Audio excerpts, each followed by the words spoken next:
Comrade Atul Dighe आज कामगार वर्गाचे तत्वज्ञान आणि अर्थशास्त्र या दोन विषयावर बोलणार आहेत. ते एका दिवसात पूर्ण होईल असं नाही. आपल्यातल्या काही जणांनी या विषयाचा परिचय आपल्या वेळोवेळीच्या शिबिरात नाही झालेला असेल आणि कामगार वर्गाचं तत्वज्ञान आपण आता गेले 5-6 अभ्यास मंडळामध्ये आपली भोवतालची परिस्थिती काय अशा अनेक गोष्टीच्या बाबतीमध्ये आपण विचार विनिमय करतोय आणि त्यातनं जर आपल्याला पुढे जाऊन उभं राहायचं असेल तर तत्वज्ञानाचा आपला पाया लागतो, विचाराचा पाया लागतो आणि आपण दृष्टिकोन लागतो. कशा विचारातनं आपण जग पाहतो, जगाकडे पाहतो, भोवतालच्या परिस्थिती पाहतो आणि ते तत्वज्ञानाचा जर पाया नसेल तर आपण भोवतालची परिस्थिती जग समजून घेऊ शकत नाही. तर जग समजून घेण्याचा दृष्टिकोन हा जर आपला नीट असेल तर तो बदलण्याचाही त्याचा क्रम आपल्याला करता येतो. त्याचबरोबर कामगाराचं अर्थशास्त्र खरं म्हटलं तर ह्या दोन विचाराचे तत्वज्ञान आणि अर्थशास्त्राचं सगळा हा विचाराचा जो आपले हे आहे ते कार्ल मार्क्स, एंगल्स, नंतर लेनिन यांनी या प्रकारे हा विकसित केला. पण त्याला कामगार वर्गाचं तत्वज्ञान आपण म्हणतो आणि अर्थशास्त्रही म्हणतो आणि त्या दृष्टिकोनातनं मला अतुल दिघे आज मांडणी करतील. मला एका दिवसात ते पूर्ण होणार असं मला वाटत नाही. किमान 2-3 तरी भाग होतील. तर त्यांनी ती सुरू करावी अशी जरा मी विनंती करतो.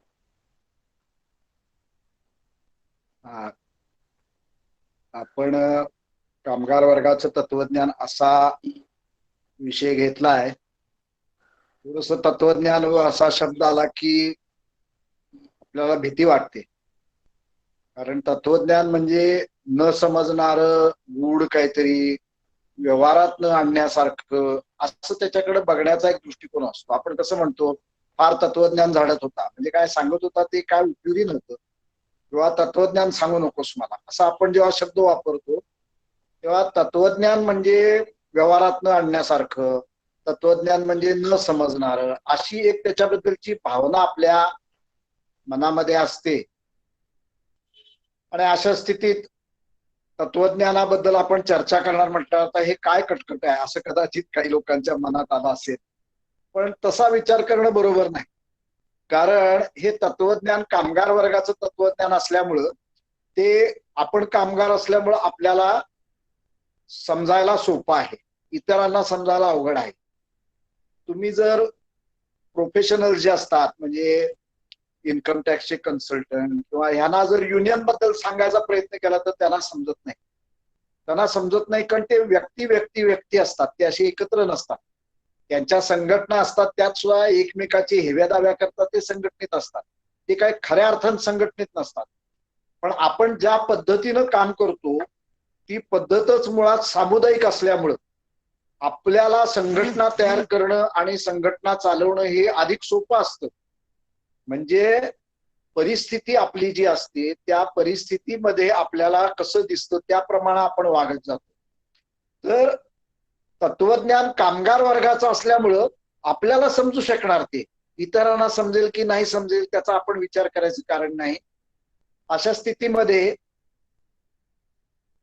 हे तत्वज्ञान म्हणजे काय असतं, तत्वज्ञान म्हणजे जगासंबंधीचा एक समग्र दृष्टिकोन, म्हणजे जगामध्ये जे चाललेलं आहे त्याचा आम्ही अर्थ लावायचा प्रयत्न करतो.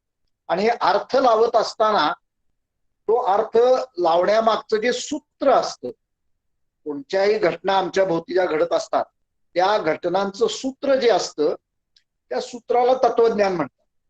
मग हे सूत्र कामगार वर्गाच्या तत्वज्ञानानं जगाकडे बघत असताना आपल्याला जग कसं दिसतं हे आपल्याला थोडक्यात समजून घ्यायचं.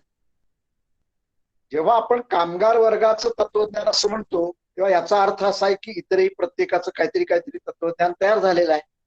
सर्वसाधारणपणे प्रत्येक नवीन तत्वज्ञान तयार होत असताना एक मोठा संघर्ष घडलेला असतो आणि त्या संघर्षातून ते तत्वज्ञान पहिल्यांदा तयार होतं आणि नंतर मग ते तत्वज्ञान हळूहळू आकार घेत ते परिपूर्ण व्हायच्या दिशेनं जाणार. असं प्रत्येक तत्वज्ञानाच्या बाबतीत घडलेलं आहे. प्रत्येक नवीन समाज तयार होताना एक तत्वज्ञान जन्माला येत असतं, त्या समाजाचं पोषण करणारा असा विचार जन्माला येत असतो, आणि तो जो विचार असतो त्याला त्या समाजाचं तत्वज्ञान म्हणतात. आता आपण आपल्या देशामध्ये जर बघितलं तर गौतम बुद्ध हे महान तत्ववेत्ते होऊन गेले.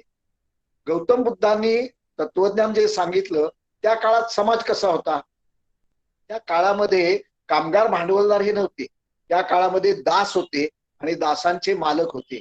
दासांचे मालक दासांची अमानुष पिळवणूक करत होते, आणि त्या अमानुष पिळवणुकीतून समाजामध्ये मोठा विध्वंस चालला होता.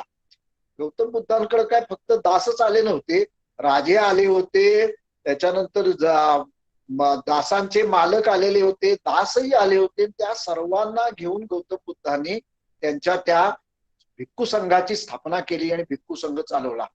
त्याच्याकरता त्यांना संघर्ष करावा लागला, आणि त्याच्यातून जे तत्वज्ञान तयार झालं त्या तत्वज्ञानातनं काय झालं तर दासांची गुलामी नष्ट होण्याकरता ते तत्वज्ञान फार महत्वाचं ठरलं. त्या काळामध्ये जी मोठी सामाजिक क्रांती झाली त्याच्यातून नवीन समाज घडला, आणि हा नवीन समाज घडत असताना त्याच्यामध्ये दासांच्या गुलामीचा शेवट झाला. ते दासांच्या गुलामीचा शेवट होण्याकरता गौतम बुद्धांनी जे तत्वज्ञान सांगितलं त्याचा फार मोठा सहभाग त्या सगळ्या घटनेमध्ये होता. म्हणजे गौतम बुद्धांनी जे तत्वज्ञान सांगितलं त्याच्यामुळे समाज बदल झाला. समाजामधला जो तळचा घटक होता त्या तळच्या घटकाला काही त्यांना समज आला, परिस्थितीचा समज आला, आणि त्या समजातून त्यांनी तो बदल घडवला. नंतर त्या तत्वाचा प्रसारही बऱ्याच ठिकाणी झाला, म्हणजे परदेशात अनेक ठिकाणी गौतम बुद्धाचा धर्म गेला. तसंच आपल्याला असं दिसतंय की ख्रिस्ती धर्माचा सुद्धा उदय झाला. त्या काळामध्ये गुलामीची परंपरा मोठी होती आणि सोयी जीवनातले लोक होते, आणि मग त्या ठिकाणी काय झालेलं आहे तर ख्रिस्ती धर्मानं सुद्धा तळातल्या दडपलेल्या लोकांचं मोठं उत्थापन घडवलं, आणि शेवटी रोमन सम्राटांना ख्रिश्चन धर्म स्वीकारावा लागला. इतका मोठा बदल त्या काळामध्ये ख्रिश्चन तत्वज्ञानानं घडवला. म्हणजे तत्वज्ञान जे असतं ते नवीन घडवण्याकरता आवश्यक अशी काहीतरी गोष्ट असते, आणि त्या त्या काळामध्ये एका संघर्षात ते तत्वज्ञान त्या ठिकाणी जे तयार होतं ते मोठा बदल घडवतं. तसंच आपल्याला असं दिसतंय की मुस्लिम धर्माचं सुद्धा तत्वज्ञान होणं त्यांनी एक नवीन समाज त्या ठिकाणी घडवला. नंतर मग काय झालं तर मध्ययुगाच्या शेवटी शेवटी युरोपमध्ये कामगार आणि भांडवलदार तयार झाले. हे कसे तयार झाले तर वस्तू तयार करणारे संघ होते, त्या संघाच्या बाहेरच्या माणसाला ती वस्तू तयार करायला द्यायची नाही. म्हणजे समजा तांब्याचं काम करणाऱ्या लोकांचा जर संघ असला तर ते तांब्याचं काम तेवढेच लोक करायचे. नवा माणूस जर ते करायला लागला तर हे तांब्याचं काम करणारे लोक झूट करून त्याला हाकलून लावायचे. अशा पद्धतीनं ते संघ होते, त्यांना गिल्ड म्हणत. हे जे गिल्ड होते ते वस्तू उत्पादन करत असताना आपल्या कुटुंबातल्या लोकांच्या सहाय्यानं ते करत. आपल्याकडे कसं कुंभार आपल्या घरातल्या लोकांना घेऊन काम करतो, तसंच थोडीशी परिस्थिती मध्ययुगातली तिथेही होती.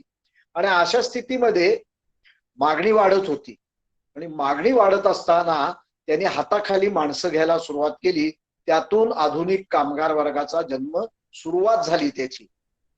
हे जे होते याच्यामध्ये हे काय समाजातले प्रतिष्ठित नव्हते, गिल्डवाले किंवा त्यांच्या हाताखाली काम करणारे जे लोक होते त्यांची संख्या वाढत होती दिवसेंदिवस. पण त्या काळात समाजामध्ये कोणाची सत्ता चालत होती? सरंजामदारांची चालत होती, राजांची चालत होती. हे सगळे ऐतखाऊ होते, काही काम करायचे नाहीत आणि ऐशारोमाचं जीवन जगायचे अशी स्थिती होती. जमीनदारांच्या जमिनीवर शेतकरी होते, त्यांना जमीन सोडून जायला परवानगी नव्हती, आणि मग राजा, सरंजामदार, जमीनदार यांची मनमानी चालायची. मध्येच कर लावून टाकायचे, कुणी कोणाला विचारायचं नाही. तो म्हणायचा मी आता राजा आहे, इथून तो माल घेऊन चालला तर मला कर दे. आणि अशा पद्धतीने ह्या सगळ्या रचनेचा जे वस्तूंचं उत्पादन होत होतं त्याला एक अडसर तयार झालेला होता. याच्या विरुद्ध हे गिल्डचे मालक जे जे आता भांडवलदार व्हायला लागलेले होते त्यांनी पुढाकार घेतला, त्यांनी कामगारांना बरोबर घेतलं, मोठा उठाव झाला. फ्रान्समध्ये या उठावाचं स्वरूप एवढं उग्र होतं की त्यांनी राजे आणि धर्मगुरू सगळ्यांना गिलोटीन नावाचं यंत्र केलेलं होतं. त्याला मोठं ब्लेड होतं, ते ब्लेड असं वरनं खाली पडलं की मान आणि हात तुटायचे. त्या गिलोटीन मध्ये घालून ह्या लोकांना त्या फ्रान्स मधल्या त्या नव्यानं तयार झालेल्या भांडवलदारांनी कामगारांनी मिळून असं ठार मारलं आणि त्या ठिकाणी बदल घडला, नवीन समाजाची घोषणा झाली. त्यावेळेला अनेक विचारवंत त्या ठिकाणी होते आणि त्या विचारवंतांनी तेव्हा जे तत्वज्ञान सांगायला सुरुवात केली होती त्याच्यामध्ये स्वातंत्र्य, समता, बंधुता ही तत्व मांडलेली होती. त्यामुळं ती तत्व जी होती ती त्या बदलाला उपयुक्त असल्यामुळं ती उचलून धरली गेली आणि त्याचा जगभर प्रसार झाला. आज आपल्या भारताच्या राज्यघटनेत सुद्धा फ्रान्समध्ये जी तत्व तयार झालेली आहेत, स्वातंत्र्य, समता, बंधुता ही जी तत्व तयार झालेली आहेत ती आपल्या राज्यघटनेमध्ये लिहिली गेलेली आहे. स्वातंत्र्य, समता, बंधुता ही तत्व मुळात फ्रान्समध्ये तयार झाली. ती आपल्या राज्यघटनेची जे राज्यघटनेच ते मौलिक तत्वज्ञान आहे असं म्हणावं लागेल. आपल्या राज्यघटनेच्या प्रास्ताविकेमध्ये त्याच्यासंबंधी लिहिलं गेलेलं आहे. म्हणजे इतकी ती महत्वाची तत्व ती फ्रान्समध्ये तयार झाली. आणि ती कशात तयार झाली तर संयमशाही विरोधी विचार जो होता, संघर्ष होता, त्याच्यामध्ये ती तत्व तयार झाली. हे आपण थोडंसं समजून. आता कामगार वर्गाचं तत्वज्ञान म्हणजे कसं काय तर शेतकरी काय करतो, तयार झालेलं धान्य विकतो. जे विकायला एक वस्तू असते त्याच्याकडे. कुंभार गणपती तयार करतो आणि विकतो. कामगाराजवळ विकायला काय नसतं, त्याच्याकडे काय नाहीच आहे असा तो माणूस आहे. म्हणजे कदाचित त्याचं 1-2 खोल्याचं घर पण असेल पण ते विकलं तर उद्या काय खाईलो. त्याच्यामुळे त्याच्याकडे विकाय करता काय असतं तर विकाय करता त्याच्याजवळ श्रमशक्ती असते आणि ते श्रमशक्ती जी असते ती तो विकतो. श्रमशक्ती म्हणजे काय तर माझी श्रम करण्याची कुवत ती 8 तासाकरता मी तुला दिली, आता तू त्याचा वापर करायचा, कसा वापर करायचा तू ठरवायचा, असं म्हणून तो आपली श्रमशक्ती भांडवलदाराला विकतो. असा कामगार कधी तयार झाला तर युरोपमध्ये भांडवलदार जसा तयार झाला तसा कामगार तयार झाला. कारण भांडवलदार असताना कामगार तयार झाला नाही तर त्या भांडवलाचा उपयोग काय होईल. त्याच्यामुळे युरोपमध्ये 15व्या शतकाच्या सुमाराला वगैरे जेव्हा गिल्ड हळूहळू वाढत होते त्या काळात सुरुवातीचा कामगार तयार झाला आणि त्या कामगारांनी त्या युरोपमध्ये हा कामगार वर्ग जन्माला आल्यानंतर उत्पादन वाढवण्याकरता वेगवेगळ्या गोष्टी भांडवलदार वर्गाने केल्या. काय केल्या त्यांनी असं सांगायला सुरुवात केली की वस्तू जरा सगळी वस्तू तू एकट्यानंच न करता त्यातले काही तू कर, काही दुसऱ्याला करू देत, मग नंतर ते आपण जोडूया. म्हणजे चप्पल करायची असली तर तळ कापायचं काम एकानंच करत बसला तर ते काम पटपट होतं. कारण ते फॉर्म घ्यायचा आणि ते असं आखायचं आणि मग सगळं कापायचं. म्हणजे वस्तू ठेवणे, उचलणे याच्यातला जो वेळ वाचतो त्याच्यातनं उत्पादन वाढत गेलं. मग उत्पादन वाढवण्याकरता आणखीन काही गोष्टी केल्या गेल्या. साधी यंत्र सुरुवातीला तयार झाली आणि नंतर औद्योगिक क्रांतीमध्ये जी जी वाफेवर चालणारी यंत्र होती सुरुवातीला, नंतर विजेवर चालणारी, डिझेलवर चालणारी अशा स्वरूपाची यंत्र, अजूनही आपण त्यातली काही यंत्र वापरतो, अशी यंत्र तयार व्हायला सुरुवात झाली आणि त्याच्यातून कामगार वर्गाची फार मोठ्या प्रमाणात वाढ झाली. आणि ह्या कामगार वर्गाचा भांडवलदार वर्गाशी संघर्ष सुरू झाला.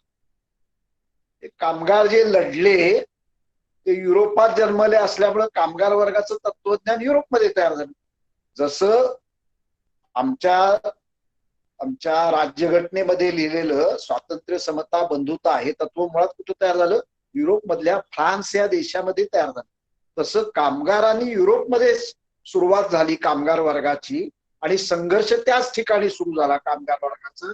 त्याच्यामुळे कामगार वर्गाचा जो विचार आहे त्याची सुरुवात युरोपमध्ये झाली आणि मग ते तत्वज्ञान घेऊन म्हणजे जे विचार तयार झाले, कामगार वर्गाचे विचार तयार झाले, कामगार वर्गाचं तत्वज्ञान तयार झालं. ते कामगार वर्गाचं तत्वज्ञान घेऊन कामगार लढले, अनेक देशात लढले, जिंकले, हारले, पण एका देशात त्यांनी भांडवलदार वर्गाची सत्ता उलथून टाकली. तो म्हणजे रशिया नावाचा जो देश होता तिथे कामगार वर्गाची सत्ता या भांडवलदार वर्गाची सत्ता ह्या कामगारांनी उलथून टाकली आणि कामगारांचं राज्य तयार केलं. हे कामगारांचं राज्य तयार झाल्यामुळे त्या तत्वज्ञानाचा जगभर प्रसार झाला की कामगार सत्ता करू शकतो तयार तो राज्य करू शकतो, हा म्हणजे ज्याचं दैन्य दारिद्र्य संपत नाही आहे, ज्याच्या आयुष्यात जे लागलेलं आहे त्याच्या मागे ते संपत नाही आहे, आणि अक्षरशः आपल्या आयुष्यातले प्रश्न सोडवण्याकरता त्याची कुतरवड होते आहे, असा कामगार सत्ताधारी होऊ शकतो, ही फार मोठी जगामध्ये घटना घडली असं लोकांना वाटलं. आणि त्यामुळे त्या तत्वज्ञानाचा जगभर मोठ्या प्रमाणात प्रसार झाला. त्याच्यामुळेच आपल्याकडे सुद्धा प्रसार झाला. आपल्याकडं भगतसिंगांसारखा माणूस, तो क्रांतिकारक ज्यानं जीवाची पर्वा केली नाही. त्याच्यानंतर आणखीन अनेक युवक त्या काळामध्ये या कामगार वर्गाच्या तत्वज्ञानाने प्रभावित झाले आणि त्यांनी कामगार वर्गाच्या तत्वज्ञानाचा अभ्यास करायला सुरुवात केली. म्हणजे आपण काय बघितलं, पूर्वी दास प्रथा होती. दास हे संपत्ती तयार करणारे होते, दासांचे मालक ऐक्य होते. दासांच्या गुलामी विरोधात जगभर क्रांत्या झाल्या, फक्त काय भारतात झाली नाही आहे, सगळीकडे झाली. दासांच्या प्रथा जगात सगळीकडे एकेकाळी होत्या आणि त्याच्या विरोधात सर्वत्र क्रांत्या झाल्या. त्यातून समाज पुढे गेला. पुढे गेल्यानंतर काय झालं तर पिळवणूक संपली नाही. दासांची पिळवणूक होत होती, भारतामध्ये शूद्रांची पिळवणूक सुरू झाली. त्याच्यानंतर म्हणतात की नाही, ब्राह्मण, क्षत्रिय, वैश्य, शूद्र हे उत्पादक होते, वस्तू तयार करणारे, संपत्ती तयार करणारे असे ते होते. म्हणजे दासांनी जे काही बदल घडवला, संघर्ष करून संघर्ष केला, दासांची मुक्ती झाली, पण समाजातली पिळवणूक संपली काय? समाजातली पिळवणूक संपली नाही. मग काय झालं तर त्याच्याऐवजी दुसऱ्या एका प्रकारे जमीनदार आणि त्या जमीनदाराकडं राबणारा शेतकरी असं नवीन एक काहीतरी तयार झालं. जातींचा वापर या सरंजामी समाजात केला गेला, वस्तू उत्पादनाकरता त्यांची पिळवणूक झाली. असं एक वेगळ्या प्रकारे पुन्हा समाजामध्ये पिळवणूक आली. त्याच्यानंतर काय झालं, धर्मगुरू, सरंजामदार हे सगळे ऐक्य होते, जमीनदार, राजे सगळे ऐक्य होते, कामं काही करायचे नाहीत, अय्याशीचं आयुष्य जगायचे. मग गीड आणि कामगार हे संपत्तीचे निर्माते हळूहळू तयार झाले होते. त्यांनी काय केलं, त्यांनी ह्या त्यांनी ह्याच्या विरुद्ध बंड केलं आणि समाज बदलला. समाज बदलला, परत पिळवणूक संपली का? संपली नाही. आता काय झालं, आता भांडवलदार वर्ग कामगार वर्गाची पिळवणूक करायला, म्हणजे पुन्हा पिळवणूक आहे. कोणाला तरी नाडून त्याची लुबाडणूक करून काही लोक ऐक खाऊपणानं जगत आहेत, हे आहेच, ते बदललं नाही. अशा स्थितीमध्ये स्वातंत्र्य, समता, बंधुता हे सगळं जे सांगितलं गेलं ते प्रत्यक्षात कामगार वर्गाला काय मिळालं नाही. आपण बघतोय की नाही, आपल्या राज्यघटनेमध्ये स्वातंत्र्य, समता, बंधुता आहे, प्रत्यक्षात समाजात आहे का? प्रत्यक्षात समाजात नाही आहे. समाजात वेगळंच काहीतरी चाललेलं आहे, हे आपल्याला दिसतं. मग अशा स्थितीमध्ये भांडवलदार ऐक खाऊ तयार झाले आणि कामगार राबत आहेत. मग आता काय करावे, त्यांना क्रांती करावी लागेल. आता ही क्रांती करायची, दासांच्या क्रांतीच्या वेळेला गौतम बुद्धाचं तत्वज्ञान आम्हाला मदतीला आलं. त्याचप्रमाणे युरोपमध्ये येशू ख्रिस्ताचं तत्वज्ञान आम्हाला मदतीला आलं. त्याचप्रमाणे मोहम्मद पैगंबराचं तत्वज्ञान आम्हाला मदतीला आलं. आणि नंतर काय झालेलं आहे तर नंतर व्हॉल्टेर, रुसो असे काही फ्रान्स मधले तत्ववेत्ते होते, ज्यांनी स्वातंत्र्य, समता, बंधुतेचं तत्वज्ञान मांडलं. ते तत्वज्ञान कोणाला मदतीला आलं? सरंजामशाही विरोधात जो झगडा झाला त्याच्यात मदतीला आलं. आता कामगारांना जर पिळवणुकीच्या विरोधामध्ये काही बदल घडवायचा असेल तर त्यांना स्वतःचं तत्वज्ञान असावं लागेल. त्याच्याकरता त्यांना काय करायला लागेल, पिळणारे जे आहेत त्यांच्या विरुद्ध संघर्ष करावा लागेल, ऐक खाऊच्या विरुद्ध संघर्ष करावा लागेल. आपण काय बघितलं आहे, प्रत्येक बदलाकरता एका तत्वज्ञानाची गरज असते. पण कामगार वर्गाचं जे तत्वज्ञान आहे ते असं तत्वज्ञान असं आहे की ते सांगते इथून पुढं जेव्हा कामगार वर्ग बदल घडवेल तेव्हा समाजात कोणाचीच पिळवणूक होणार नाही. फार मोठं तत्व कामगार वर्ग सांगताय. भांडवलदार वर्गानं बदल घडवला पण कामगार वर्गाला दडपून ठेवलं. दासांच्या विरुद्ध बदल घडला पण बलुतेदार आणि शेतकऱ्यांना दडपून ठेवलं. आता कामगार वर्गाचं तत्वज्ञान मात्र असं आहे की बदल घडेल त्यानंतर कोणाचीही पिळवणूक समाजात होणार नाही. असं एक फार उदात्त तत्वज्ञान युरोप मधल्या कामगार वर्गाने जे तयार केलं ते जगभरातल्या कामगार वर्गाला लागू पडू शकते. असं तत्वज्ञान असल्यामुळं आपण ते समजून घेणं आवश्यक आहे. कारण आपण काय, आपण कामगार आहे. तत्वज्ञान हे काय होतं, परिस्थितीच्या संघर्षातून घडतं. दास गुलाम यांच्या तत्वज्ञान, गौतम बुद्धाचं तत्वज्ञान त्या परिस्थितीच्या संघर्षातनं घडलं. म्हणजे तुम्ही जर बाबासाहेब आंबेडकरांनी लिहिलेलं गौतम बुद्धावरचं बुद्ध आणि धम्मा हे जर पुस्तक वाचायला सुरुवात केली, किंवा गौतम बुद्ध आणि त्याचा धम्म हे जर पुस्तक वाचायला सुरुवात केली, तर तुमच्या असं लक्षात येईल की गौतम बुद्ध हा एकटाच काय तत्ववेत्ता त्यावेळेला नव्हता. असंख्य तत्ववेत्ते होते. ते वेगवेगळे विचार मांडत होते, सगळं समजून घ्यायचा प्रयत्न करत होते, पण त्यांना उत्तर सापडत नव्हतं. भयानक परिस्थिती होती. म्हणजे लोक समाज सोडून पळून चाललेले होते, असह्य झालेलं होतं जगणं, अशी परिस्थिती होती. त्या परिस्थितीवर मार्ग काढण्याकरता असंख्य लोक वेगवेगळे विचार मांडत होते आणि त्यांचं एकमत काही केल्या होत नव्हतं आणि नुसता समाजामध्ये गोंधळ चाललेला होता विचारामध्ये. अशा स्थितीमध्ये ह्या सगळ्याचा समज गौतम बुद्धाने घेतला. गौतम बुद्धानं जो संघर्ष केलेला आहे तो काय असं झाडाखाली बसला आणि त्याला समजला असं नाही. तो अनेकांना भेटला, त्यांचा विचार समजून घेतला, ते कसं आहे समजून घेतलं, ते काय करायला लागले ते समजून घेतलं, आणि ते कसं योग्य नाही हे त्याला जसं समजत गेलं तसं त्यानं त्याची मांडणी करायला सुरुवात केली. आणि आपल्याला असं आढळते की धडाधड धडाधड विरोधी विचार मांडणारे होते ते ढासळायला लागलेले आहेत. आणि असंख्य लोक गौतम बुद्धानं जे सत्य सांगितलं ते सत्य समजून घ्यायला त्याच्याकडे जात आहेत. म्हणजे एक परिस्थितीमध्ये जो संघर्ष होता तो संघर्ष गौतम बुद्धानं पुढे नेला, त्यातून तत्वज्ञान घडलं. त्याचप्रमाणे भांडवलशाहीनं जी लोकशाही क्रांती केली त्याचं तत्वज्ञान सुद्धा सरंजामशाही विरोधी जो संघर्ष झाला त्या संघर्षातून तयार झालेला आहे. स्वातंत्र्य, समता, बंधुता ही मूल्य पुढे आली, ही काय कामगारांच्या वाट्याला आलेली नाही. कुठेही जगात भांडवलशाहीनं दिलं स्वातंत्र्य. कशाचं स्वातंत्र्य दिलं? तुझे श्रम विकता येतील. तुम्हाला हे माहितीये का, आता एक नवीन शिक्षण धोरण आलंय. त्या शिक्षण धोरणामध्ये सरकारचं असं म्हणणं आहे की सर्वांना हिंदी शिकवावं. म्हणजे काय होईल, तामिळनाडूचा कामगार हा दिल्लीमधल्या श्रमाच्या बाजारामध्ये जाऊन स्वतःची श्रमशक्ती विकेल. बरोबर आहे ना?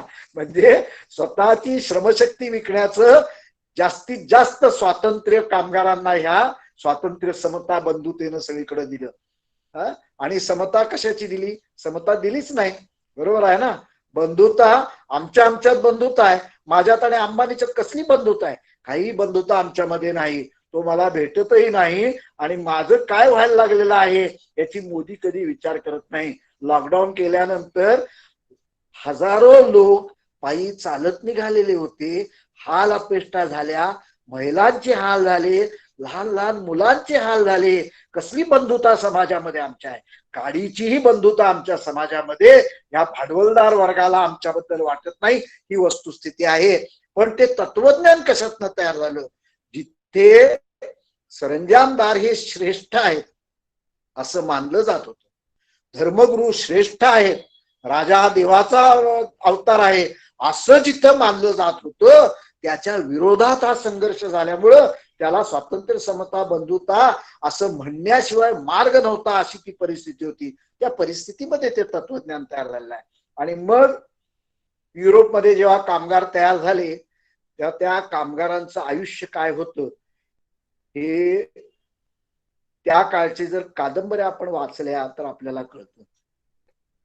कारखान्याची चिमणी साफ करायला लागायची, त्या चिमणीमध्ये माणूस जाऊ शकायचा नाही म्हणून लहान मुलाला दोऱ्याला बांधून चिमणीत सोडत आणि त्याच्याकडवी ती चिमणी साफ केल्यानंतर ती काजळी नाका तोंडात गेल्यानंतर त्या पोराचं काय होत असेल? इतकी भयानक भांडवलशाही तिथं होती. आज इथं वेगळी आहे असं आपल्याला जाणवत नाही. इथली भांडवलशाही आज तेवढीच अमानुष आहे, काही तिला माणसाच्या जीवनाबद्दल काही राहिलेलं नाही. इतकी ही जी भयानक भांडवलशाही आहे ती जेव्हा युरोपात तयार झाली तेव्हा युरोपमध्ये कामगार दारिद्र्य दैन्यामध्ये जगत होता, त्याच्या वस्त्या बकाल होत्या, त्यांच्या मुलांचं कुपोषण व्हायचं. साध्या साध्या सुविधा त्यांना नसायच्या, प्यायचं पाणी नसायचं. आमच्याकडे आहे का सगळीकडे प्यायचं पाणी? नाही आमच्याकडे, स्वच्छ पाणी नसते. हलाखी, आजार, मृत्यू याचं थैमान चालायचं कामगार अवस्थांमध्ये. शहरं नगर बकाल अस्वच्छ असायची. मी कशाचं वर्णन करायला लागलोय? मुंबईचं करायला लागलोय काय? तुम्हाला काय वाटतंय? मी मुंबईचं वर्णन करायला लागलोय असं मला वाटायला लागलंय. मी पुण्यातल्या वस्त्यांचं वर्णन करायला लागलोय असं मला वाटायला लागलंय. पण ही वर्णन युरोपमध्ये जेव्हा भांडवलशाही तयार झाली तेव्हा कादंबऱ्यांमध्ये लिहिलेली जी वर्णन आहेत ते आपल्याला, घरामध्ये दाटीवाटी असायची, आमच्याकडे आहे ना तसंच आहे. हवा उजेड नसायचं, खोलीला खिडकी नसायची, आमच्याकडे काय वेगळी अवस्था आहे का? आणि प्रचंड संपत्ती तयार करणाऱ्या कामगार वर्गाची इतकी भयानक अवस्था होती. आजही इतक्या वर्षानंतर तीच अवस्था आहे. अशा स्थितीमध्ये त्या काळामध्ये काही चांगल्या मनाचे लोक होते आणि त्याने असं सांगायला सुरुवात केली, चांगली शहरं असावी, चांगल्या सोयी असाव्यात, चांगल्या सुविधा मिळाव्यात, सर्व समाजाला चांगलं जीवन मिळावं असं सांगायला सुरुवात केली. त्याच्यामुळे सर्व समाजाला मिळावं असं ते मांडत असल्यामुळं त्यांना समाजवादी असं म्हणायला लागले. म्हणजे काय, सोशलिस्ट असं तिथं, असं तिथं शब्द तयार झाला. आणि मग ह्या कल्पना प्रत्यक्ष कशा येणार याच्याबद्दल त्यांच्याकडे काही नव्हतं. ते कल्पना मांडायचे, मग तशा संस्था तयार करायचे, त्या संस्थांमध्ये ते त्या प्रकारचा समाजवाद तयार करायचा प्रयत्न करायचे. पण भांडवलशाही नियमानं सगळं जग चाललेलं असल्यामुळं त्यांच्या संस्थांमध्ये तो समाजवाद तयार व्हायचा नाही. त्यांची जी उदात्त जी सगळी कल्पना असायची ती प्रत्यक्षात यायची नाही. कारण भांडवलशाही काय करते, आपण असा हे केलेला आहे की नफ्याच्या थंड याच्यामध्ये ती सगळी मूल्य बुडवून टाकते. त्याच्यामुळे भांडवलशाहीनं या तथाकथित जे समाजवादी चांगलं चांगलं विचार मांडणारे लोक होते त्यांच्या मूल्यांचं सगळं विदळवाट करून टाकली, त्यातलं काहीही अस्तित्वात येऊ दिलं नाही. आणि अशा ज्या समाजात कल्पना चाललेल्या होत्या, अशा ज्या कल्पना चाललेल्या होत्या त्या कल्पनांशी कामगार वर्गामध्ये काम करणारे जे लोक होते त्यांना संघर्ष करावा लागला. आणि संघर्ष करून ह्या सर्व तथाकथित विचारांचा पराभव करावा लागला आणि त्याच्यातून शास्त्रीय समाजवादाचा विचार तयार झाला. म्हणजे आपला जो विचार आहे, कामगार वर्गाचा विचार आहे, त्याचं वर्णन करायचं काय काय काय करता येईल, शास्त्रीय समाजवादाचा विचार. त्याच्या आधी कल्पनांचा विचार होता, त्याला काय म्हणायचे, स्वप्नाळू समाजवाद. म्हणजे काय, स्वप्न बघताय त्यांचं चांगलं होईल होईल स्वप्न, त्यांचं चांगलं होईल होईल स्वप्न, पण प्रत्यक्षात ते कसं आणायचं समाजात याची काहीही कल्पना या लोकांना नसल्यामुळं ते कल्पनेच्या पातळीवरती त्या समाजाचं सगळं जे चालायचं, समाजवादाची चर्चा चालायची. पण याच्याशी जो संघर्ष झाला त्या संघर्षामध्ये अनेक लोक होते आणि त्या हा विचार परिपूर्ण करण्यामध्ये सर्वात महत्वाची भूमिका त्या काळातील युरोप मधल्या कामगार वर्गामध्ये, कामगार वर्गाशी नेहमी संपर्क ठेवून त्यांना संघर्षाला प्रेरित करणारी जी व्यक्ती होती त्याचं नाव कार्ल मार्क्स. त्या कार्ल मार्क्सनं हे कामगार वर्गाचं तत्वज्ञान परिपूर्ण पद्धतीनं मांडण्यामध्ये फार महत्वाचा भाग घेतला. त्याच्यामुळं कामगार वर्गाच्या तत्वज्ञानाला मार्क्सवाद म्हणतात. तत्वज्ञान कुणाचं आहे, कामगार वर्गाचं आहे. कुठं तयार झालं, जिथं कामगार वर्ग पहिल्यांदा तयार झाला तिथं तयार झालं. प्रक्रिया त्या तत्वज्ञानाकरता आवश्यक परिस्थिती समाजामध्ये सगळी घुसळत चाललेली होती. जशी बुद्धाच्या वेळेला घुसळत चाललेली होती तशी मार्क्सच्या वेळेला युरोपीय समाजात मोठी घुसळण चाललेली होती. आणि त्या घुसळणीत जो गोंधळ होता त्या गोंधळातून सूत्र रूपानं तत्वज्ञान मांडण्याचं काम जर कुणी केलं असेल तर कार्ल मार्क्स यांनी केलं. त्यांनी 1848 सालामध्ये कम्युनिस्ट पक्षाचा जाहीरनामा लिहिला. हा कसा लिहिला, त्याच्या भोवती जे लोक होते, कम्युनिझम कम्युनिझम अशी चर्चा समाजात चाललेली होती, समाजवाद अशी चर्चा चाललेली होती. मग हे काय नक्की आहे असा प्रश्न झाल्यानंतर त्याच्या भोवतीचे जे लोक होते त्यांनी मार्क्सला असं सांगितलं की आमच्यात सगळ्यात शहाणा तूच आहेस, तेव्हा तू काय कर, आमच्या वतीनं आपलं काय म्हणणं आहे ते लिहून काढ. आणि मार्क्सनं मग त्यावेळेला 1848 सालामध्ये कम्युनिस्ट पक्षाचा जाहीरनामा लिहिला. म्हणजे काय, आम्ही कामगार वर्गाच्या बाजूचे जे लोक आहोत ते आम्ही स्वतःला कम्युनिस्ट म्हणवत आहोत आणि आमचं हे म्हणणं आहे, काय झालं पाहिजे, समाजात काय झालं पाहिजे याच्या संबंधीचा जाहीरनामा 1848 सालामध्ये मार्क्सनं लिहिला.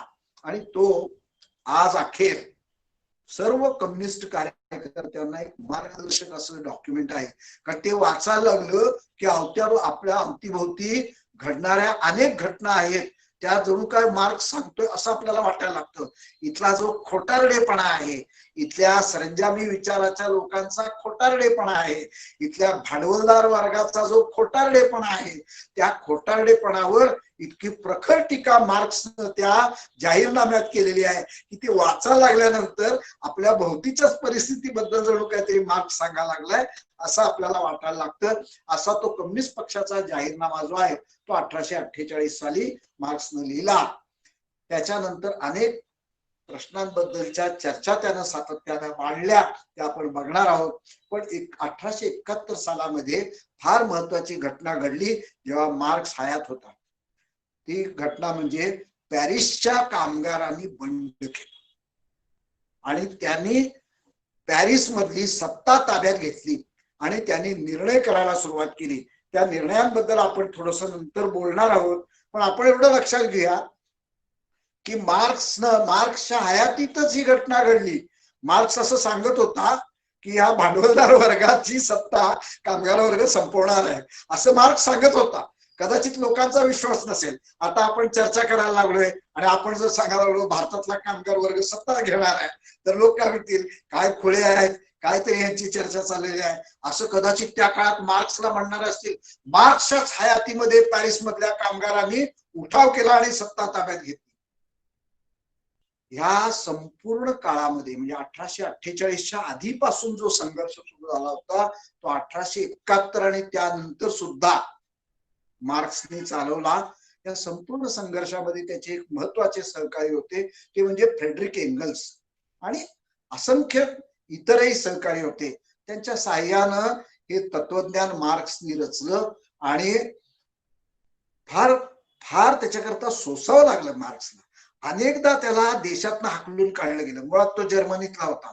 जर्मनीतल्या भांडवलदारांनी त्याला हाकलून काढला.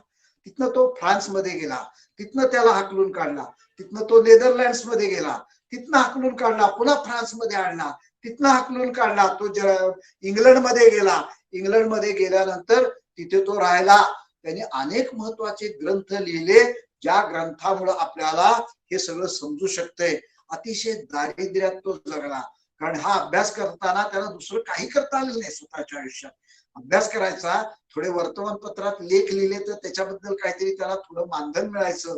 त्याचा सगळा संसार चालवण्यामध्ये एंगल्स हा जो माणूस होता, त्याचा सहकारी होता, त्यांनी त्याला थोडीफार जी आर्थिक मदत दिली त्या आर्थिक मदतीवर त्याचा कसाबसा चाललं. पण अतिशय दारिद्र्यात तो जगला.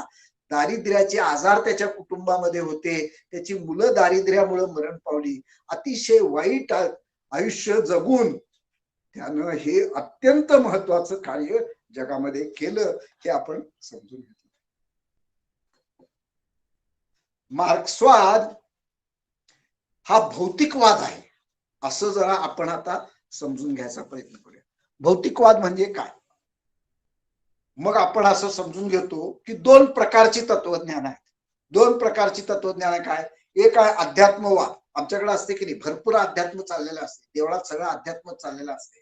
पण कोरोना झाला की ते देव देवळातच राहते आणि अध्यात्म सांगणारा सुद्धा तोंडाला मास्क बांधतय. म्हणजे अध्यात्म त्याचं जे आहे ते सत्य नसतंय, सत्य असते वस्तुस्थिती. अध्यात्मवाद सारखा असं सांगायचा प्रयत्न करत असतो की विचार श्रेष्ठ आहे आणि हे जग आहे ते विचारामुळे घडलेलं आहे आणि आपल्याला ते कधी कधी खरं वाटायला लागते. आणि दुसरं जे तत्वज्ञान आहे ते भौतिकवाद हे तत्वज्ञान आहे. ते भौतिकवाद असं सांगतो की परिस्थिती श्रेष्ठ आहे आणि ती परिस्थितीच विचाराला जन्म देते. परिस्थिती विचाराला जन्म देते. परिस्थिती म्हणजे आपण काय बघितलं, दासांच्या गुलामीच्या परिस्थितीमध्ये जो गोंधळ समाजात चालला होता त्यात गौतम बुद्धाला ते तत्वज्ञान सुचलं आणि त्या तत्वज्ञानानं दासांची गुलामी नष्ट केली. तसं समाजात जो गोंधळ, संजामी समाजात जो गोंधळ चाललेला होता त्या गोंधळामुळं स्वातंत्र्य, समता, बंधुतेचं तत्वज्ञान जन्माला आलं, त्याच्यातून बदल घडला. त्याचप्रमाणे भौतिक जी परिस्थिती युरोपमध्ये होती त्याच्यामधून मार्क्सचा विचार जन्माला आला, कामगार वर्गाचा विचार जन्माला आला.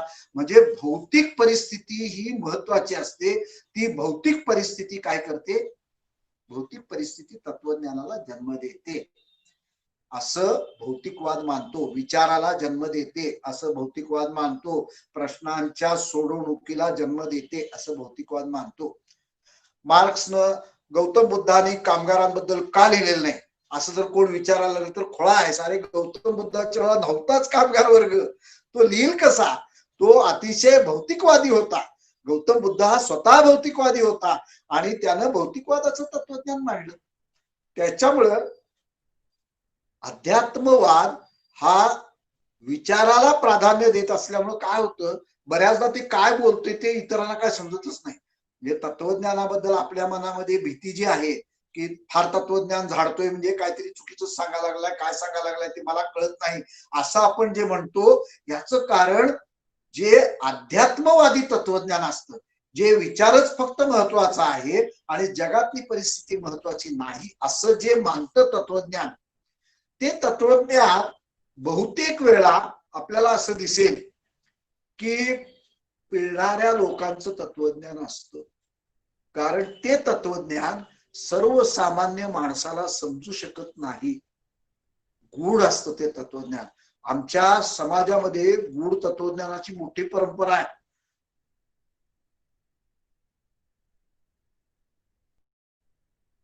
पहिले तीर्थंकर जैन धर्माचे जे होते त्यांचं नाव ऋषभदेव, म्हणजे 24 तीर्थंकर झाले, त्यातले महावीर हे शेवटचे तीर्थंकर ज्यांनी जैन धर्माची स्थापना केली असं म्हणता येईल. कोण होते?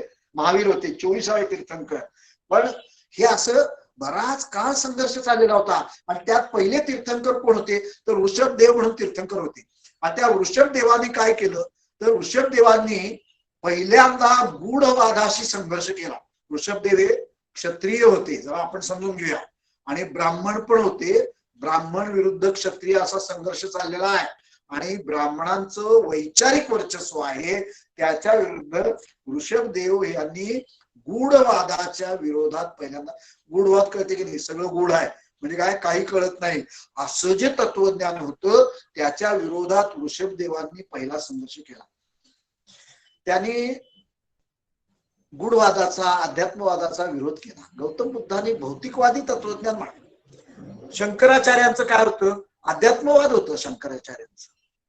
त्याच्यानंतर अनेक जडवादी, भौतिकवादी झाले आमच्या समाजामध्ये, तसंच अनेक अध्यात्मवादी झाले. प्रत्येक परिस्थितीमध्ये आपल्याला असं दिसेल की आमच्या देशात सुद्धा अध्यात्मवाद आणि भौतिकवाद यांच्यामध्ये संघर्ष चाललेला आहे.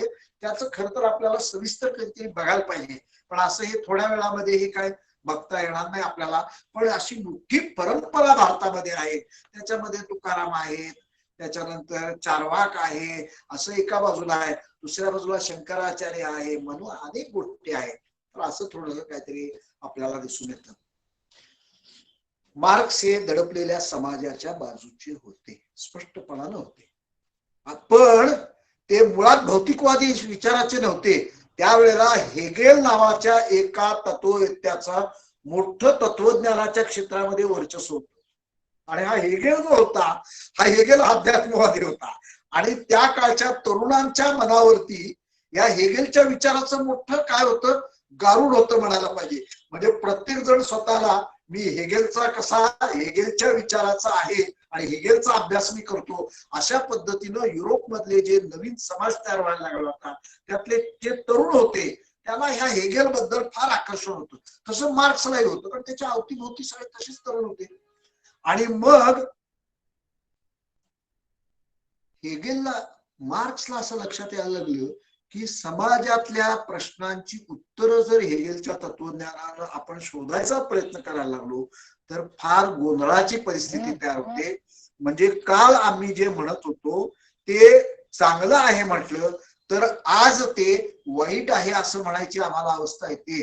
कारण का ज्याला आम्ही चांगलं आहे म्हणतो ते जो विचार चांगला आहे म्हणतो ते परिस्थिती बदलल्यानंतर तो विचार गैरलागू होतो. त्याच्यामुळे आम्हाला त्याला वाईट म्हणावं लागतं. म्हणजे कुठंतरी विचाराचा परिस्थितीशी संबंध आहे या निष्कर्षाला मार्क्स आला आणि त्यांनी हेगेलच्या तत्वज्ञानाचं सगळं उलट करायला सुरुवात केली. त्यानं असा विचार करायला सुरुवात केली की परिस्थिती आणि विचार याचा आपण काहीतरी सांगड घालायचा प्रयत्न केला. अशा पद्धतीनं तिथले जे अध्यात्मवादी होते त्यांच्याशी संघर्ष मार्क्सनं केला आणि त्याच्यातून भौतिकवादाचं हे जे तत्वज्ञान आहे हे तत्वज्ञान मार्क्स तयार झालं. मार्क्सचं तत्वज्ञान किंवा जे कामगार वर्गाचं तत्वज्ञान आहे त्याचा आपल्याला अभ्यास करायचा असेल तर सर्वसाधारणपणे मार्क्सच्या तत्वज्ञानाचे 3 मुख्य भाग मानले जातात. ते भाग आपल्याला समजून घ्यायचे आहेत.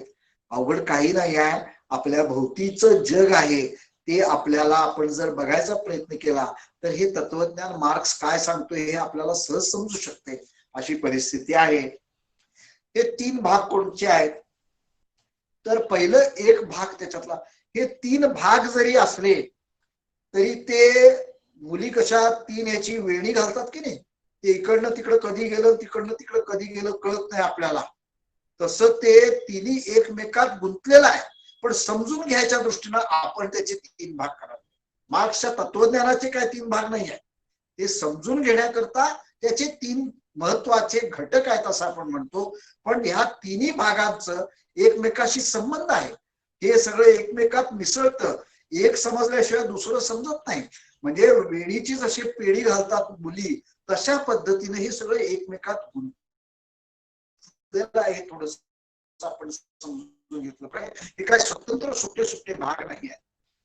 काय आहे तर एक जे आहे ते जगाचे गती नियम काय आहेत याच्या संबंधीची चर्चा करतो. त्याला गत्यात्मक भौतिकवाद असं जरा अवघड आहे थोडस.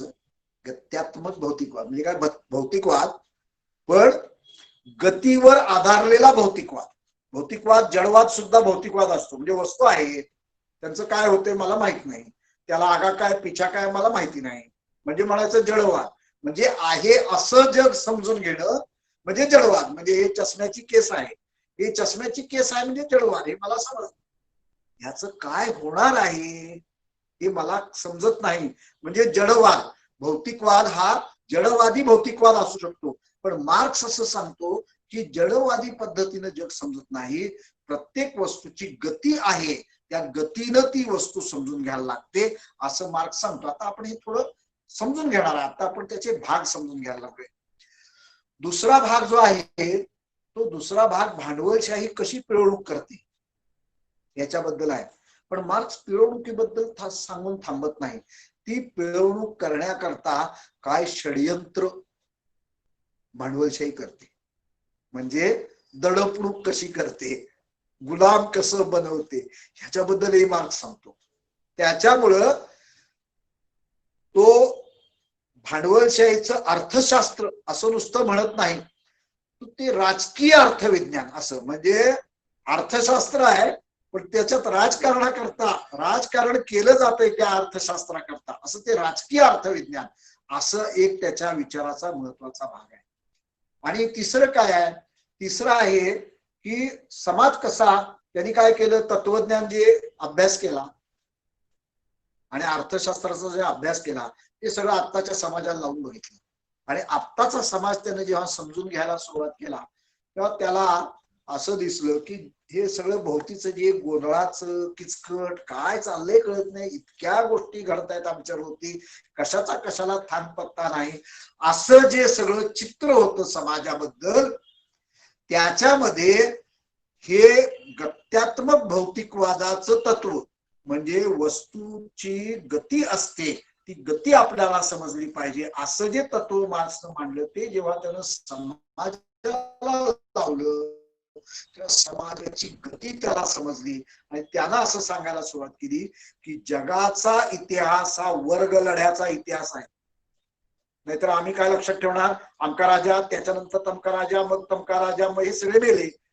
केलं काय त्यांनी, तर मार्क्स असं सांगायला लागला, हे व्यक्ती व्यक्ती व्यक्ती असा इतिहास नाही, लढाया लढाया लढाया असा इतिहास नाही, इंग्रज आले व्यापार केला असा इतिहास नाही, तर इतिहास हा वर्ग लढ्याचा इतिहास आहे. संपूर्ण जगाचा इतिहास हा वर्ग लढ्याचा इतिहास आहे असं त्यानं सूत्र शोधून काढलं. आणि ते सूत्र जे आहे ते आत्ताच्या समाजाला लावल्यानंतर फार महत्वाची गोष्ट घडली. ती महत्वाची गोष्ट अशी की असं असं घडत आलं, याच्यात वर्ग लढा दिसतो, तेव्हा वर्ग लढा झाला, त्यानंतर वर्ग लढा झाला, त्यानंतर वर्ग लढा झाला, आता वर्ग लढा चालू आहे. आता या वर्ग लढ्याचं पुढे काय होईल याचा भविष्याचा वेध घेणं मार्क्सला शक्य झालं. हे ऐतिहासिक भौतिकवादाची त्यांनी जी मांडणी केली त्याच्यातून शक्य झालं. म्हणजे इतिहासासंबंधीचा जो दृष्टिकोन मार्क्सनं मांडला आणि त्याची जी मांडणी केली त्याला ऐतिहासिक भौतिकवाद असं म्हणतात. म्हणजे आपण काय बघितलं, 3 भाग आहेत. एक गत्यात्मक भौतिकवाद, म्हणजे गती नियम असतात, त्या गती नियमामुळे बदल घडतो, हे पहिलं.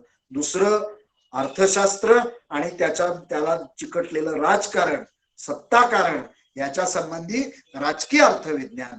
आणि तिसरी गोष्ट, समाजाची गती ही वर्ग लढ्याची गती आहे आणि ती वर्ग लढ्याची गती जी आहे त्याच्यातून भविष्यात काय होणार आहे याचा वेध, याच्या संबंधीचा तिसरा भाग तयार झाला.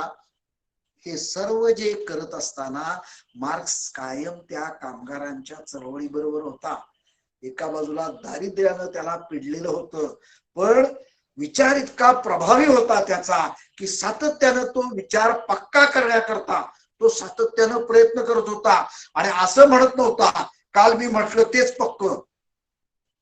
71 सालामध्ये जेव्हा कामगारांनी क्रांती केली, त्या क्रांतीतनं मार्क्स स्वतः शिकला आणि त्यांनी नवीन तत्व मांडायला सुरुवात केली की असं नाही रे बाबांनो, हे असं काहीतरी आहे. म्हणजे इतका तो स्वतःला सुद्धा सत्य शोधन करत असताना अजिबात सवलत देत नव्हता किंवा माझंच बरोबर आहे म्हणून फळ्यासारखा कोणाशी भांडत बसत नव्हता. कारण त्यानं सत्य शोधनाचं अत्यंत महत्वाचं काम आयुष्यभर त्यानं केलं आणि त्याच्यातनं हे तत्वज्ञान हे तयार झालं. त्याचा आपण कामगार वर्गाचं तत्वज्ञान म्हणून आपण त्याचा विचार करतो. त्यातला पहिला जो भाग आहे तो आपण समजून घ्यायला पाहिजे. मार्क्सनं आध्यात्मिक तत्वज्ञानाशी जेव्हा संघर्ष केला, अध्यात्मवादी तत्वज्ञानाशी जेव्हा संघर्ष केला, त्याच वेळेला जडवाद सुद्धा युरोपमध्ये होता. जडवाद हा असतो, त्याच्याशी सुद्धा त्याला संघर्ष करावा लागला. आणि त्या संघर्षातनं गत्यात्मक भौतिकवाद ह्या तत्वज्ञानाची मांडणी तयार झाली. काय सांगितलं मार्क्सनं? मार्क्सनं असं सांगितलं, कोणतीही वस्तू जी आहे त्या वस्तूमध्ये 2 भाग असतात आणि त्या 2 भागांनी मिळून ती वस्तू बनते. जरा समजून घेऊया आपण. प्रत्येक वस्तूमध्ये 2 भाग असतात. त्याचं नंतर फार वेगवेगळ्या मार्क्सवादी तत्ववेत्यांनी त्याच्या संबंधीचं लिखाण केलेलं आहे. मार्क्स काय सांगतो, 2 गोष्टी असतात. आता आपल्याकडं काही इलेक्ट्रिशियन असतात, विजेची तार असते, विजेच्या तारेमध्ये उणे आणि अधिक असतं. म्हणजे इलेक्ट्रॉन इकडून तिकडे कधी जातात, एका बाजूला धन असतं आणि एका बाजूला ऋण असतं. तेव्हा इलेक्ट्रॉन एका बाजूनी दुसरीकडे जात असतात, बरोबर आहे ना.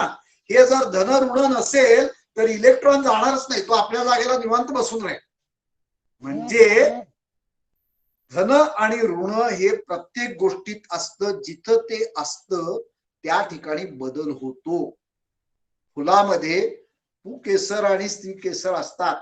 जेव्हा ह्यातलं त्यात जातं तेव्हा त्या ठिकाणी फुल ते असतं, ते पाकळ्या गळून पडतात आणि फळधारणा होते. एकच असेल तर होईल का? रातांब्याची काही झाडं पुरुष जातीची असतात, त्याला कधी फळच येत नाही, बरोबर आहे ना. त्याच्यामुळे एकच जर तत्व असेल तर प्रगती होत नाही. दोन तत्व असतात, त्या दोन्ही तत्वांचं त्या वस्तूमध्ये एकत्रित असतं आणि त्या दोन तत्व कोणती आहेत याच्यावरती ती वस्तू काय आहे हे ठरतं. आता ह्या दोन जे घटक त्याच्यात असतात ना, तर मार्क्स असं सांगतो ते विरोधी घटक असतात. ते विरोधी घटक असतात. जसं आपण विजेचं बघितलं, धन आणि ऋण हे विरोधी घटक असतात. पण धन आणि ऋण असतात म्हणून वीज असते. जेव्हा धन आणि ऋण नसेल तेव्हा वीज असणार नाही. इलेक्ट्रॉन निवांत एका जागी बसेल, म्हणजे प्रगती होईल का? प्रगती होणार नाही. हे धन ऋण असणं हे घटक आहे प्रत्येक गोष्टीचा. ज्याच्यात हे असतं त्याच्यात त्या दोन घटकांमुळे प्रगती होते असं मार्क्स सांगतो. मग हे कसे असतात? तर ते एकमेकाला वगळणारे असतात. म्हणजे एकात जे असतं ते दुसऱ्यात असत नाही, दुसऱ्यात असतं ते एकात असत नाही. माओ त्से तुंगनी सुद्धा याच्यावर लिहिलं आहे, ते फार छान सांगतात. ते म्हणतात दिवस आणि रात्र हे एकमेकाला वगळणारे असतात. म्हणजे दिवसामध्ये रात्र नसते, रात्रीमध्ये दिवस नसतो, असं ते सोपं करून सांगतात आपल्याला. आपल्या भोवती जर आपण बघायला लागलो तर आपल्याला असं दिसेल की प्रत्येक गोष्टीत दोन गोष्टी असतात आणि त्या दोन गोष्टी असतात म्हणूनच ती वस्तू तयार होते. आणि त्या दोन गोष्टी ह्या एकमेकाला वगळणाऱ्या असतात. एकात दुसरं नसतं, दुसऱ्यात पहिलं नसतं. अशा पद्धतीनं आपल्याला हे थोडं वस्तू उदाहरणं घेऊन हे केलं पाहिजे. त्याच्यामुळे काय होतं? त्याच्यामुळे त्याची गती ठरते. गती काय ठरते? आमच्याकडे कोंबडीचं अंड असतं. त्या कोंबडीच्या अंड्याला ऊब लागली तर त्यातनं पिल्लू तयार होतं, कारण त्याच्यामध्ये धन आणि ऋण ऑलरेडी तिथं जाऊन बसलेले आहेत. बरोबर आहे ना? त्याच्यातनं त्याची प्रगती सुरू झालेली आहे. ती प्रगती ऊब लावून आम्ही वाढवू शकतो किंवा थंडीमुळे ती प्रगती थांबू शकते. पण प्रगती उभेनं किंवा थंडीनं होत नाही. त्यात जे धन आणि ऋण जात आहेत त्याच्यातून ती प्रगती होते आणि त्याच्यातून कोंबडीचं पिल्लू तयार होतं. पालीच्या अंड्याला ऊब दिली तर त्यातनं कोंबडीचं पिल्लू तयार होत नाही, त्यातनं पालीचं पिल्लू तयार होतं. पालीची अंडी असतात, तुम्हाला माहिती आहे ना, सरड्याची पालीची अंडी असतात छोटी छोटी. तर त्याच्यातनं पालीचं पिल्लू तयार होतं. म्हणजे गुण कशात आहे? मार्क्स असं सांगतो जे धन आणि ऋण त्यात आहे त्याच्यात गुण आहे, बाह्य परिस्थितीत नाही. बाह्य परिस्थिती ही परिणाम करू शकते पण बाह्य परिस्थिती त्याचं मूळ स्वरूप बदलू शकत नाही. मूळ स्वरूप हे त्या वस्तूमध्ये असतं आणि त्याच्यामध्ये जे वेगवेगळे घटक आहेत, धन आणि ऋण आहेत, त्याच्यातून त्याचं स्वरूप ठरत असतं. हे धन ऋण जसे एकमेकाला वगळणारे असतात ते तसे परस्पराला मदत करणारेही असतात. आणि त्याच्यातनं काय होत असते तर एकाचं स्वरूप कमी होत जातं, दुसऱ्याचं वाढत जातं. म्हणजे पुकेसर आणि स्त्री केसर असतं, ते पुकेसर त्याचे बीज जाऊन त्या स्त्री केसरामध्ये गेल्यानंतर ते पुकेसर संपून जाते आणि मग ते स्त्री केसर असते त्याचं स्वरूप बदलत जाते, त्याच्यातनं फळ तयार होते. बरोबर आहे ना? मनुष्य जन्माला येताना, प्राणी जन्माला येताना हेच होत असते. त्याच्यामध्ये एक असते त्याचं महत्व संपत जाते, दुसऱ्याची वाढ होते, त्याची प्रगती होते, असं आपल्याला दिसतं. त्याच्यामुळं हे जे काय सगळं चाललेलं आहे त्याच्यामध्ये ते परस्परांना पूरक सुद्धा असतात, हे आपण समजून घेतलं पाहिजे. आणि मग हे परस्परांना पूरक असणारे जे घटक आहेत त्याच्यातनं काय होतंय तर एकाचं दुसऱ्याचं एकात रूपांतर होत असतं. जसं रात्रीचं दिवसात रूपांतर होते. माओ गमतीनं असं विचारतात अचानक रात्र कशी होते? ते असं म्हणतात दिवस कणाकणानं रात्रीमध्ये बदलत असतो. प्रत्येक क्षणानं दिवस कमी होत असतो आणि रात्र जवळ येत असते. रात्र क्षणाक्षणानं कमी होत असते आणि त्या ठिकाणी दिवस तयार होत असतो. असं ते प्रत्येक गोष्टीबद्दल छोट्या छोट्या उदाहरणातून सांगतात. त्यांच्या एकत्वातनं प्रगती होते, बदल होतो, हे आपण समजून घेतलं पाहिजे. हे तत्वज्ञान आम्ही जेव्हा आमच्या समाजात बघायला लागतो तेव्हा आम्हाला असं लक्षात येतं भांडवलदारांची संख्या कमी कमी होत चालली आहे आणि मोठे मोठे भांडवलदार तयार व्हायला लागलेले आहेत आणि दुसऱ्या बाजूला कामगारांची संख्या वाढत चाललेली आहे असं पण आपल्याला दिसतं. याच्यामध्ये काय आहे? दोन गोष्टी आहेत आता आमच्या समाजामध्ये, भांडवलदार आणि कामगार, या दोन गोष्टी आहेत. त्या दोन गोष्टी एकमेकांना वगळणाऱ्या आहेत. म्हणजे कामगार हा भांडवलदार नाही आहे, भांडवलदार हा कामगार नाही आहे. त्याचप्रमाणे ते आता तरी पूरक आहेत की नाही एकमेकाला, आता पूरक आहेत ते एकमेकाला. म्हणजे कसं, कामगार असला तर भांडवलदार आहे, त्याचा धंदा चालणार, नाहीतर काय करणार तो. आणि भांडवलदार असला तर कामगार असणार, ही आजची परिस्थिती आहे. पण हळूहळू भांडवलदारांमधून म्हणजे मालमत्तादार वर्गातून हळूहळू मालमत्ता नसलेल्या वर्गामध्ये भरती वाढत जाते, एकमेकात परावर्तित होत असतात, बरोबर आहे ना. आणि ह्यांच्या श्रमाचं काय होत असते, तिकडे भांडवलामध्ये रूपांतर होत असते. हे सारखं एकातनं दुसऱ्यात, दुसऱ्यातनं एकात हे होत असताना शेवटी काय होतंय, तर शेवटी त्यातलं एक असते ते नष्ट होते. जसं पुकेसर नष्ट होतंय आणि फळधारणा झालेलं जे छोटस दिसत असते त्याचं फळ तयार होते, तसं कोण नष्ट होणं शक्य आहे, कामगार काय नष्ट होणं शक्य नाही, भांडवलदार नष्ट होणं शक्य आहे. त्यातला काय विरोध आहे, कुठला आहे, हे आपण समजून घेऊ. हे प्रत्येक बाबतीमध्ये आपल्याला समजून घेणं शक्य आहे. अशा पद्धतीनं तत्व म्हणजे काय, जे आम्हाला समज घ्यायला मदत करतं. तसं हे गत्यात्मक भौतिकवाद जो आहे तो आम्हाला समज घ्यायला मदत करतो. मार्क्स वारले, नंतर एंगल्स वारले, पण त्यांचा विचार युरोपमध्ये फार प्रभावी विचार तरुणांमध्ये होता.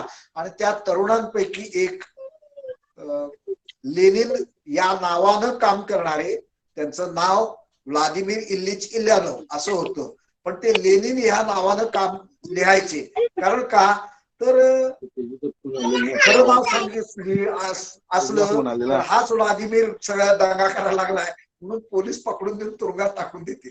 त्याच्यामुळे टोपण नावानं लिहायचे, भूमिगत असायचे. असे जे लेनिन होते त्यांच्या समोरही हा प्रश्न वाद पुन्हा आला होता. आणि 2008 सालामध्ये त्यांनी मार्क्सच्या विचाराबद्दल काही लोक जे गोंधळ घालायचा प्रयत्न करत होते त्याला उत्तर लिहिणारं पुस्तक लिहिलेलं आहे. हे पुस्तक सर्वांना, आपल्याला सर्व एवढी पुस्तकं वगैरे वाचायला वेळ मिळत नाही, पण आपण एक पुस्तक छापलेलं आहे. हे काय पुस्तक आहे, बोल्शेविक पक्षाचा इतिहास या नावाचं पुस्तक आहे, मराठीत आहे. आपल्या सगळ्या केंद्रांमध्ये हे उपलब्ध आहे. आपण वाचायला पाहिजे. आपण काय फक्त ऐकून आपल्याला सगळं समजेल, आपण स्वतःची तयारी केली पाहिजे. आपण कोण आहोत, आपण कामगार वर्गाचे पुढाकार घेतलेले लोक आहोत आणि आपल्यावर जबाबदारी काय आहे, या भांडवलदार वर्गाचं सगळं उद्ध्वस्त करायचं आणि गुलामी नाही, नाडणूक नाही, दैन्य दारिद्र्य नाही, असा समाज तयार करायचा. असं जे आपल्या समोर जे आपलं उद्दिष्ट आहे त्या उद्दिष्टाकडे आपल्याला जर जायचं असेल तर आपल्याला अभ्यास करावा लागेल, अभ्यासाची सवय लावावी लागेल, वाचावं लागेल. आणि आपल्या पक्षाने फार गेल्या अनेक वर्षांमध्ये आमच्या पुढाऱ्यांनी फार महत्वाचं काम केलं आहे की अतिशय महत्वाच्या अशा गोष्टी त्यांनी छापल्या आणि त्या आम्हाला उपलब्ध करून दिल्या. आज मी हे जे बोलतोय हे सगळं आमच्या पुढाऱ्यांची पुण्य आहे, हे माझं नाही आहे, हे आमच्या पुढाऱ्यांनी आम्हाला शिकवलं, त्याच्यातून मी आज हे बोलतोय. हे बोल्शेविक पक्षाच्या इतिहासामध्ये लेनिननं काय मांडलं हे त्या ठिकाणी आलेलं आहे. थोडक्यात आहे पण अगदी चांगल्या पद्धतीने ते वाचलं तर आपल्याला समजू शकतो. तसाच प्रश्न कामगार वर्गाच्या विचाराचे चीनी जे नेते होते माओ त्से तुंग म्हणून, त्यांना अलीकडे माओ झेडॉंग असंही पण म्हणतात, पण त्या माओ जे होते त्यांनी सुद्धा हे तत्वज्ञान त्या ठिकाणी आपल्या कार्यकर्त्यांकरता मांडलं. आणि हे जे तत्वज्ञान मांडलं त्या तत्वज्ञानामध्ये माओ यांचं विरोधाविषयी या नावाचं पुस्तक आहे.